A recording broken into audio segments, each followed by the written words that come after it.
Hey guys, I'm Jennifer Bands and welcome back to Low Carb with Jennifer. Today we're gonna make our pulled pork. It's gonna be in the Instant Pot, and I'll also give you some instructions for the crock pot. The full recipe is down in the description below, so let's get started.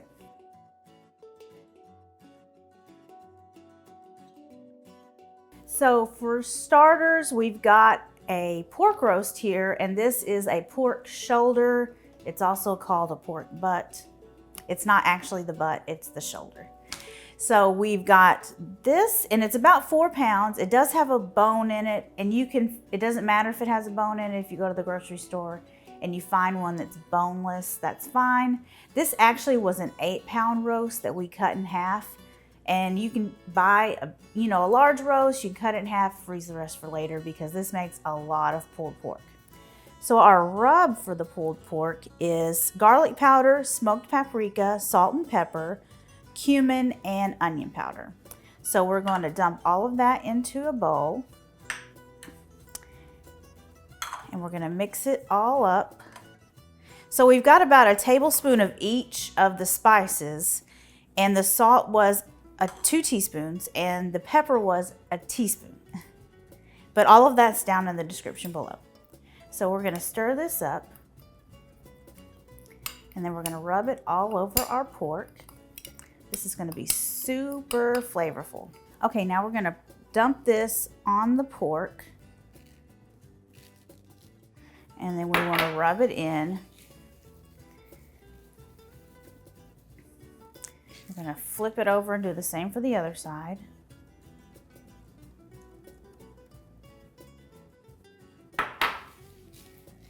You just want to make sure this is all coated each side.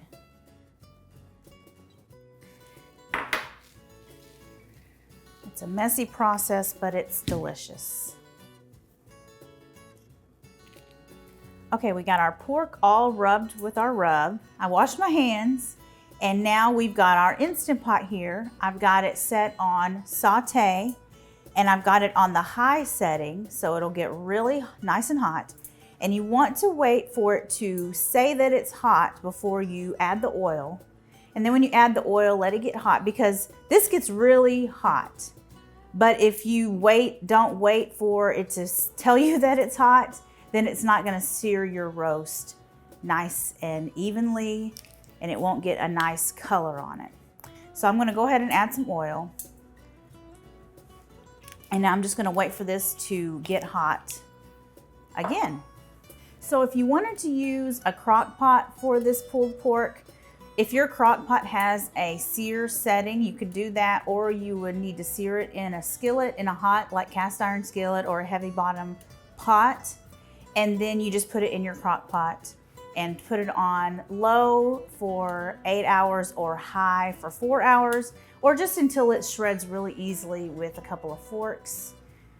You could also make this on the stove top. So if you have your heavy bottom pot, you would need like a Dutch oven or something, and you would just sear it in the Dutch oven on high heat, and then reduce the heat to low, add a little chicken broth, and let it cook on the stove for a couple of hours. You could even put it in the oven on about, 300 degrees, and let it slow cook in the oven. Okay, it's telling me it's hot. So let's add this to the pot. I'm gonna try and pick it up with my tongs. We're gonna sear this on all sides. Okay, our pork is seared on all sides, and you can see that it got a really good color on it. So I'm going to cancel the saute function on it, and we've got to add liquid to our Instant Pot so it will come to pressure. Your Instant Pot always needs liquid, and this is a cup of chicken broth. So now, let me make sure there's no brown bits on the bottom of the pot, because if there is, your pot will have a little harder time coming to pressure. So I'm just going to swoosh this around in here and make sure there's nothing stuck on the bottom. Now we're good to go, and I can place the lid, and I'm going to put this on 35 minutes high pressure. So this is going to cook for 35 minutes on high pressure, and then it's going to do a 10-minute natural pressure release.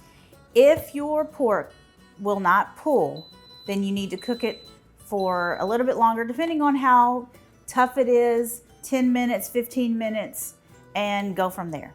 Okay, our pulled pork is out of the Instant Pot, and I don't know if you noticed, but it completely fell apart whenever I pulled it out of the Instant Pot. It's so tender. So we're just going to take 2 forks and just continue to shred the rest of this. And it's so tender, it just shreds so easily. But this would be perfect for some barbecue sauce and make a pulled pork sandwich. Maybe use some coleslaw on top. I love pulled pork with coleslaw. But look at that. That just looks amazing. But this full recipe is down in the description below, and it's got Instant Pot and Crock Pot instructions. And I will see you guys later. Bye.